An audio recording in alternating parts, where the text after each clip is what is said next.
everyone, welcome to our first talk of Jodi Dancers Talk for the second series. Today we have Shuranjeet with us, who is the founder of the Taraki mental well-being group. So hi Buddy. Hi Buddy, hi Benji, how are you? Hi, we're good, thank you. Are you? All good.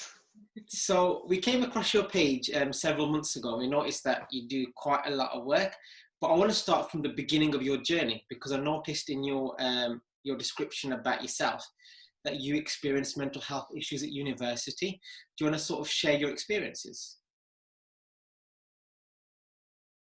So the background about Taraki is based on my experiences of transitioning from home to university when I started my undergraduate degree about 6 years ago now. So I was born and raised in Birmingham in Handsworth. And for anyone who knows Handsworth, it's a place where there are multiple people from multiple cultures, different types of food, different types of faiths, people from so many backgrounds who come together and basically live in this massive community. And so when I left Handsworth to go to uni, I was the only one in my family who actually left Birmingham to go to uni. And so there was a whole transition involved with moving somewhere that I wasn't familiar with and comparing that to what I had been kind of grown up with. And so in Handsworth, I could walk around being, bug-wearing Sikh man and not really think too much about it. But then when I started at my uni, there wasn't a lot of diversity at all in the student population. And so, me walking around being who I was, being comfortable in who I was, it was completely different there. And, over the period of a couple of years, being seen as different and being talked to as though I was different, people asking me, it's fine when people ask questions, in a way that's genuinely curious, but when people ask questions that are really ignorant, I used to find that quite difficult. At first it was fine, but when people constantly ask these questions, it can slowly build up and it can slowly become more difficult to deal with.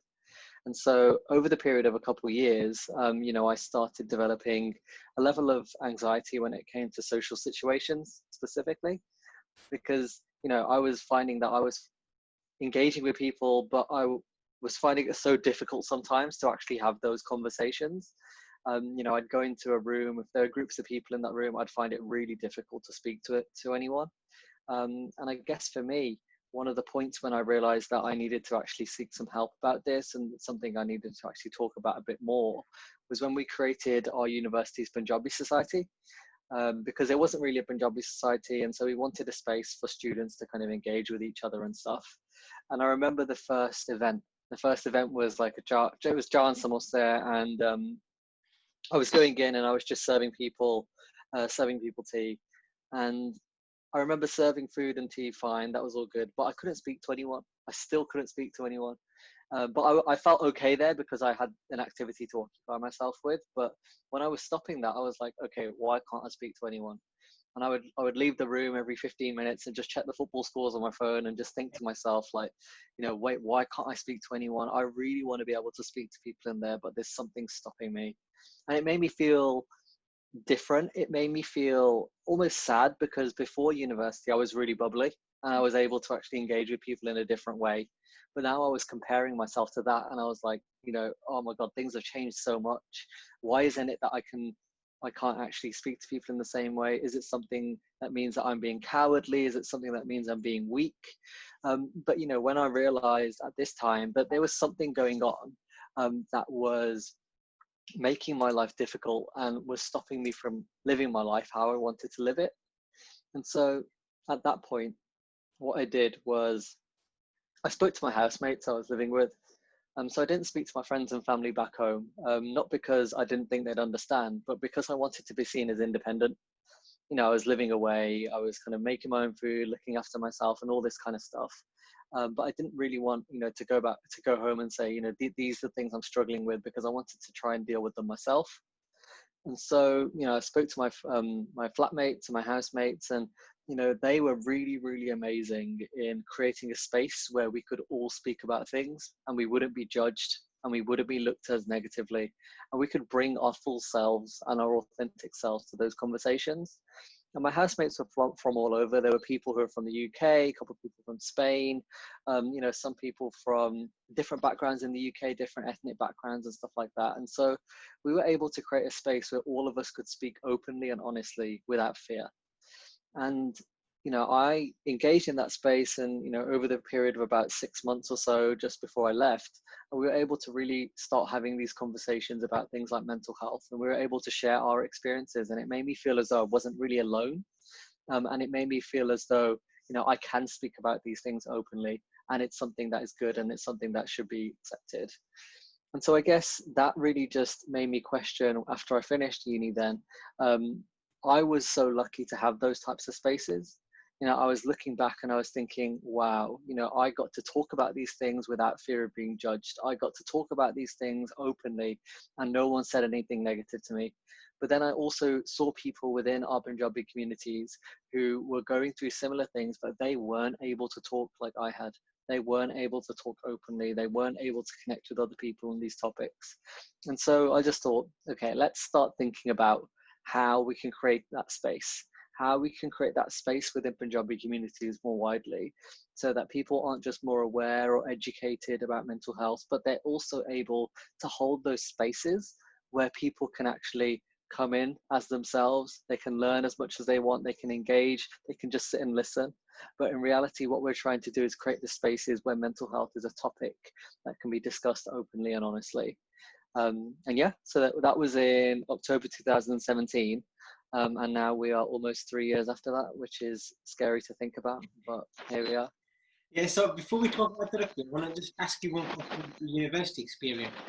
I know there's some people that have got the A-level results, go to university, and they may experience something similar to yourself.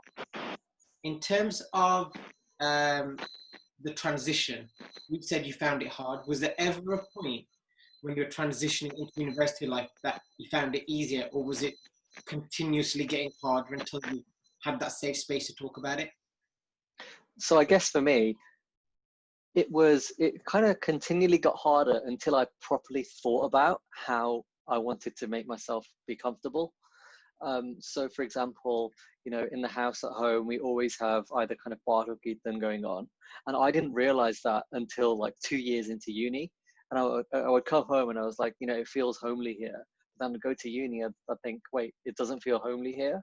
And so I had to start making these small little changes that made my home away from home feel more comfortable. And to be honest, those changes didn't really start happening until I had been confronted with these mental health difficulties, because that really made me think about how I carry myself at university. It made me think about how I wanted to make myself feel comfortable, because a lot of the time we don't really think a lot about why we feel comfortable in certain places. But what really helped me is thinking what works at home and how can I actually bring these things into my university space. Whether that was going out and trying to the place I was in didn't really have many godore. Coming from Birmingham, where there were loads, and going somewhere where there are hardly any godore was very interesting. So kind of going out and engaging with my faith in that way, and thinking about getting like all the physical activity kind of stuff that I'd like to do in Birmingham, and just thinking about how to best integrate that into my life when I was outside.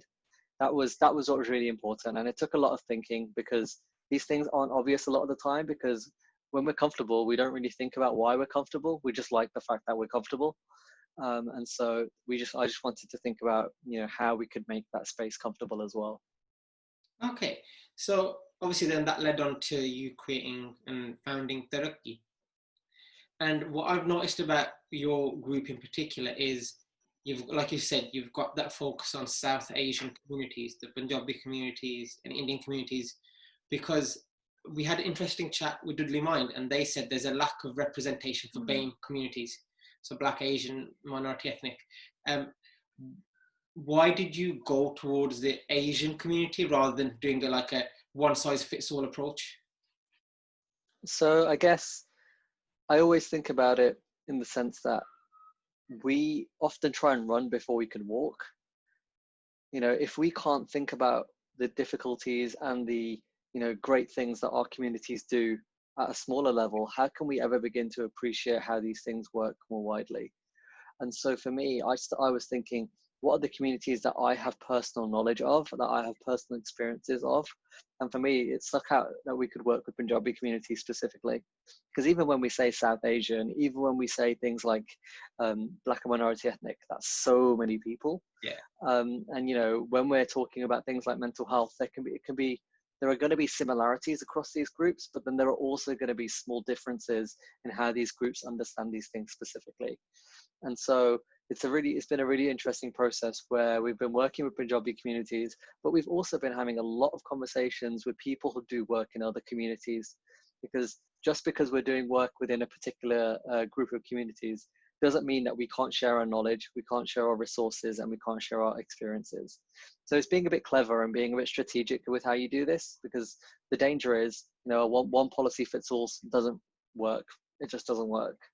So we need to think about how we can get a level of understanding that is closer to a grassroots level, whilst making sure that the different communities are connected in different ways. And on your Instagram page, I've noticed a lot of your content is in terms of when we have, especially in the Punjabi community, you have certain topics where you sort of brush over nicely, okay? And it's like, let's talk about it, but let's stop talking about it after a certain point. There's some of your content on your Instagram page which is quite thought-provoking, and I looked at it and I thought, okay, you guys are fully going for it in terms of breaking a stigma. Do you feel like when it comes to breaking the stigma attached to mental health, there's a limit, or do you have to just fully go and break it?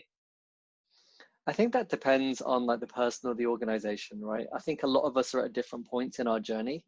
You know, some of us might have only started having conversations around mental health, you know, 2 weeks ago. Some of us might have been doing this for a few years. And I guess it's just being mindful of the fact that we're going to be at different parts.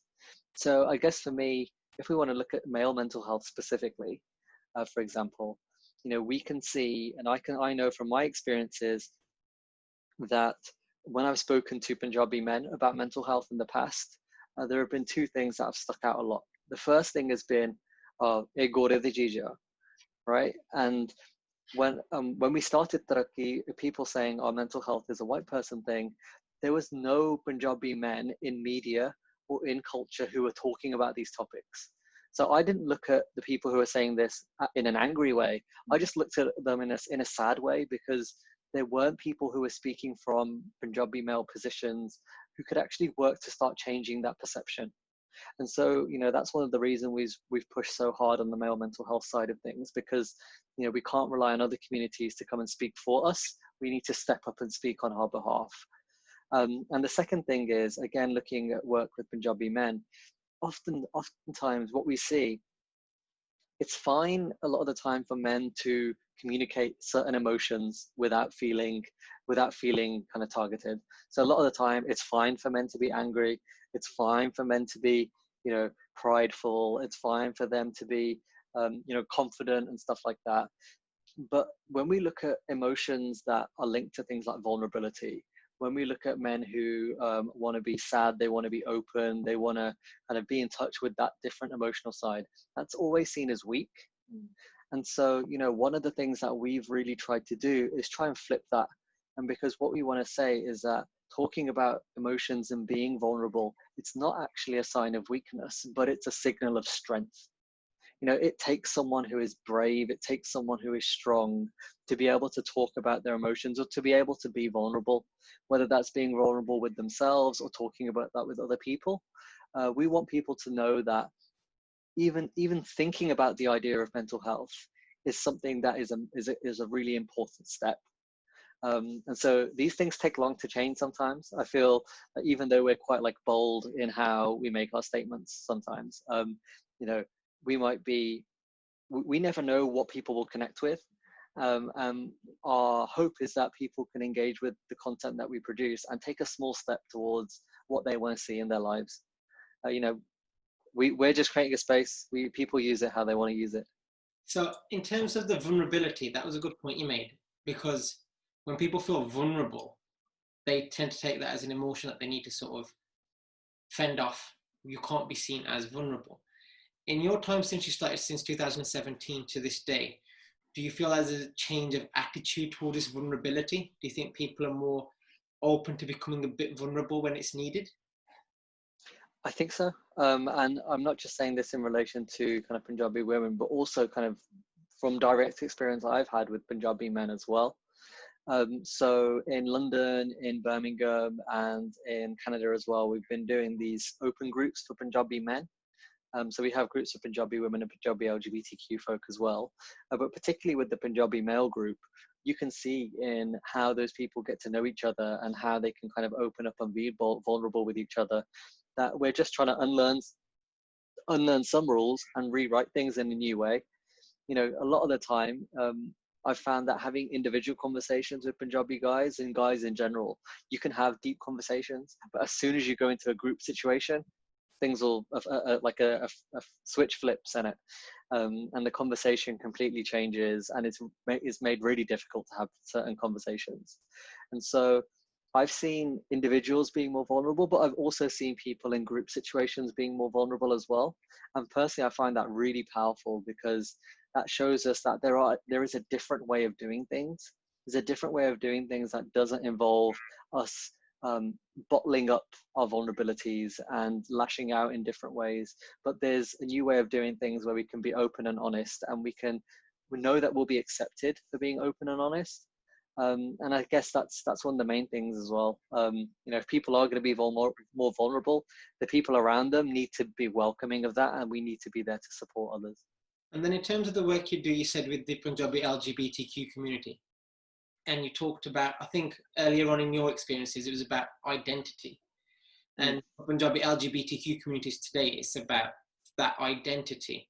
How do you find that links in with mental health? Because some people might not make that clear distinction between, okay, if they're part of the LGBTQ community, they might have other issues like equal rights, etc. But mental health shouldn't really be an issue. How do you address that sort of misconception? So from the folks we've spoken to from Punjabi LGBTQ communities, there are so many other questions around, you know, the level of comfort and the level of comfort they can be in themselves when they're at home versus that level of comfort when they're outside of home. You know, there are people who may be pushed away by their families and friends for identifying as LGBTQ, and it's undoubtedly going to have an impact on, you know, their emotional well-being. And so when we look at these things, when we look at things around isolation, we look at how we push people away, these are so linked into our emotional well-being. So when I felt isolated, for example, I know that had a huge impact on me. Now, I can't even imagine the level of isolation people might feel from Punjabi LGBTQ communities who have not only been pushed away by their family or friends, but also might feel pushed away by everyone else in their lives. And so it's important to make that connection between, you know, these experiences that we go through, these experiences that other people go through, and how this can directly impact our mental well-being and our emotional well-being. Because it helps us to understand that people aren't just, you know, these individuals with no context, but people are a sum of their experiences, and their experiences could have really helped them in understanding who they are and made them really comfortable, but their experiences also could have made that process a lot more difficult. And, you know, it kind of all comes back in to how we can be more empathetic and how we can be more compassionate in our everyday interactions with people. You know, not just when we talk about mental health, we need to be compassionate and empathetic, but even when we're talking to, you know, random auntie we see on the street, you know, someone who we walk past in the shop, you know, someone who just engages with us in our everyday life. The hard thing is being consistent with that compassion and being consistent with that empathy in all parts of our lives. So just to sort of summarize now, so in your 3 years, we've talked about the work that Taraki has done. How do you feel the conversation is changing around mental health in the Punjabi community? Do you think it's changing for the better, or do you think There's that still work to be done? There's always still work to be done. as soon as we think there's no more work to be done, that's when we've lost.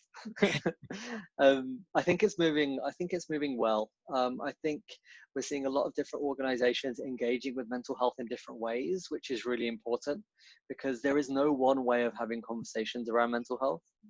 You know, we are going to be understanding how we have these conversations with people who might not think about themselves as mental health advocates.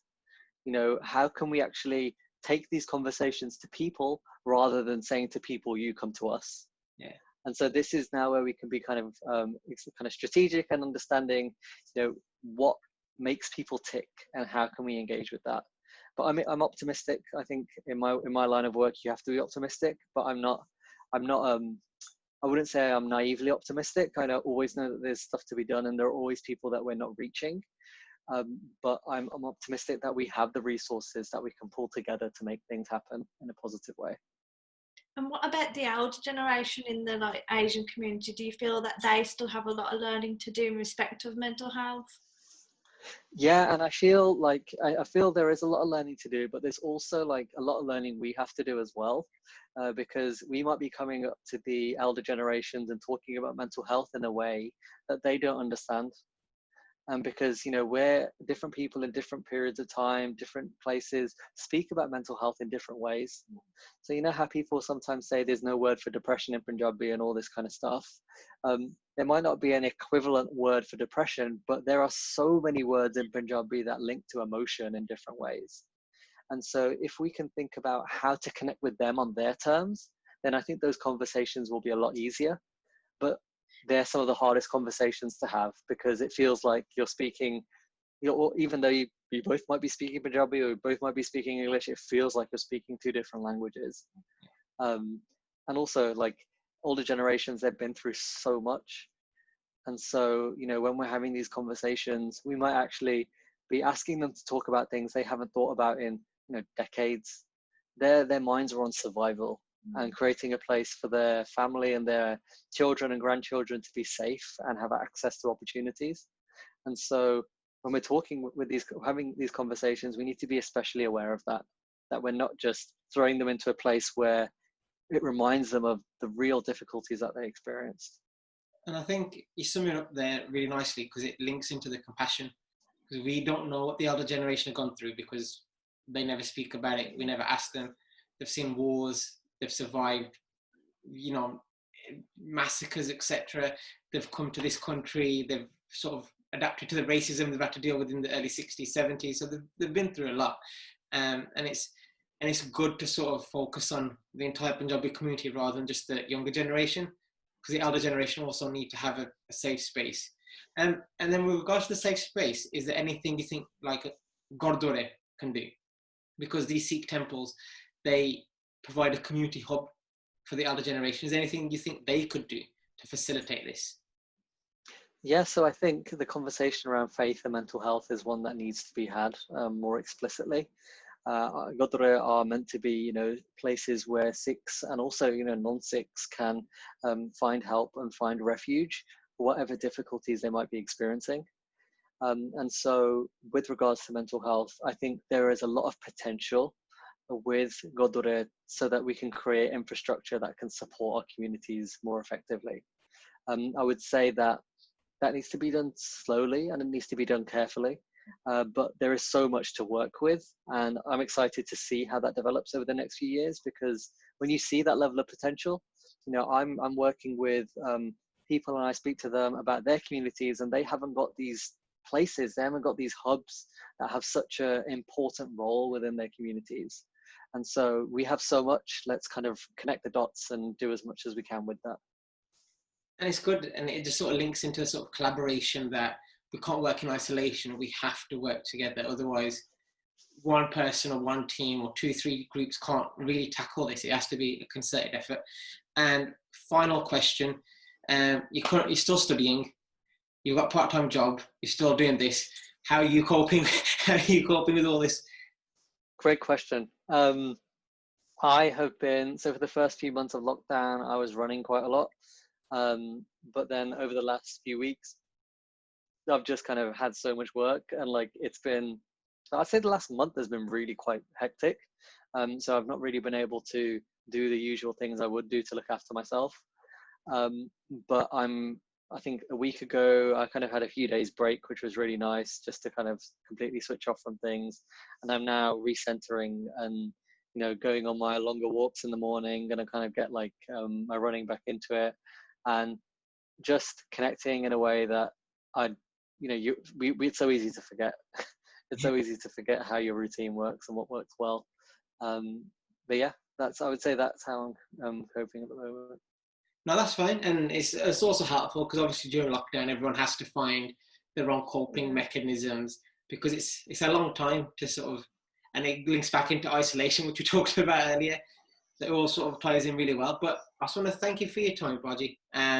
It's been an honour to speak to you, and hopefully we've got a few projects coming up which we can continue to work on very closely. But in the meantime, I want to thank you for your time. If anybody wants to see Shuranjeet's Taraki page, I'll put it in the comment section below. Please check it out. It's worth looking at. And like Raji said, if you can take a little few things out of it, it'd be very helpful. So thanks everyone for watching. Bye guys. Bye Raji. Take care. Thank you.